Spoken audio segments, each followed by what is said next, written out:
Hi, I'm Josh Tiffany, and today I will be doing The Boy Who Cried Wolf, adapted from an Aesop fable. Once upon a time, on a beautiful spring day, young little Johnny awoke, jumped out of bed, tore open his curtains, and stared at the blue sky, the green fields, the sheep gently strolling along, and sighed. To most people, this sight would make them incredibly happy, but to him, it was his boredom. That field was his prison.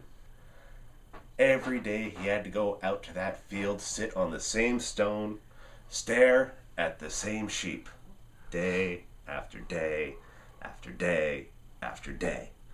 He was a young boy. He needed entertainment, and watching sheep wander back and forth and back and forth was no fun at all. But he knew he had a job to do, because once, many years ago, someone had once said there was a wolf. And because of that, little Johnny had to go out to that field every day and sit and stare and wait and watch, and nothing ever happened.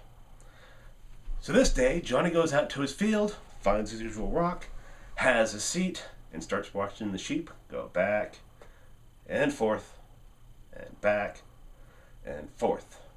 And he started thinking to himself. He looked back at the little town way down there. You could see the little people walking along. He knew what could get him up here. He was going to play a joke. It was going to be fun. So he got up on his rock, took a deep breath, and with all of his little might shouted, "Wolf! Wolf! There's a big wolf going after the sheep!" And then he jumped down off the rock, ran behind a tree, and hid. And he watched all the little dots start to scurry and skitter and get closer and closer as they ran up the hill. He could hear the voices as they were running, and all the villagers showed up, pitchforks, ready to go, looking for the wolf. "Where's the wolf? Where is the wolf?" And all instead they could hear was little Johnny's laughter from behind that tree. And they looked at him, put the pitchforks on his shoulder, shrugged their head, said, "Boy, don't you ever cry wolf when there's not a wolf." As little Johnny sat there on his rock, watching him go, he smirked. This had been fun. This had been exciting. This had been something different than he was used to. Much later that night, in the dead of the night, under the beautiful moonlight, all the villagers nestled safe in their little beds.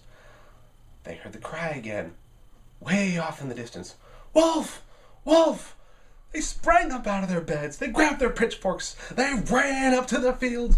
And once again, there they saw him, little Johnny, doubled over in laughter, rolling on the ground.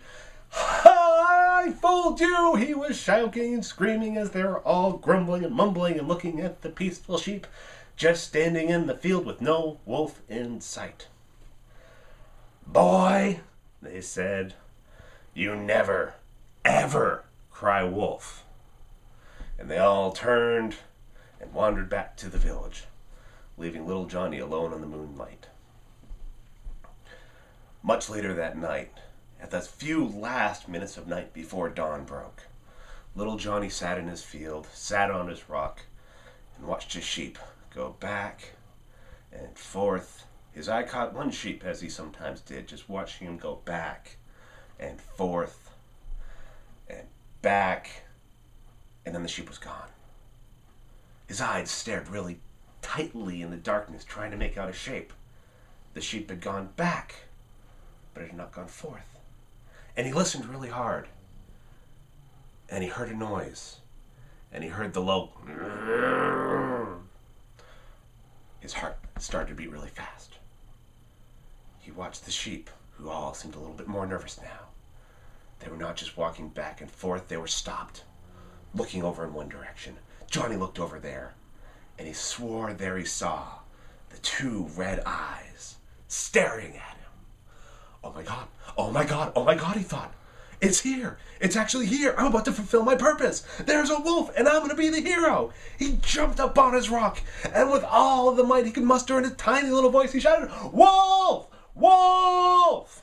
And he stared down and saw nothing move in the town. No lights came on, no pitchforks came trotting, no little dots started to come up the road to come and see him. And he looked over, and there was one less sheep to be counted, and the sheep were all kind of moving over this way, and the red eyes seemed to be getting closer and closer, and he could hear, swear he could hear, munching and crunching and something horrible.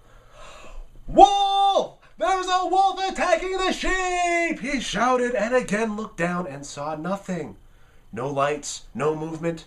And he looked over, and the sheep were now really starting to run, go fast, and he swore he could see something move in that darkness, something scaring the sheep, something chasing the sheep, and one more time he shouted, "Wolf!" Early the next morning, the town villagers awoke, wondering why little Johnny hadn't come back with the sheep as he does every early morning. "That silly boy," they said, as they idly walked up the path to the field. And they looked, and there were no sheep.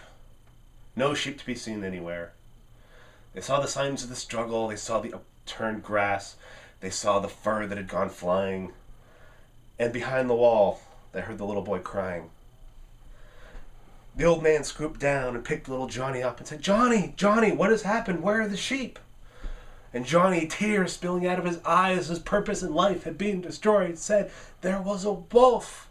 There was a real live wolf. I called to you. Why didn't you come?"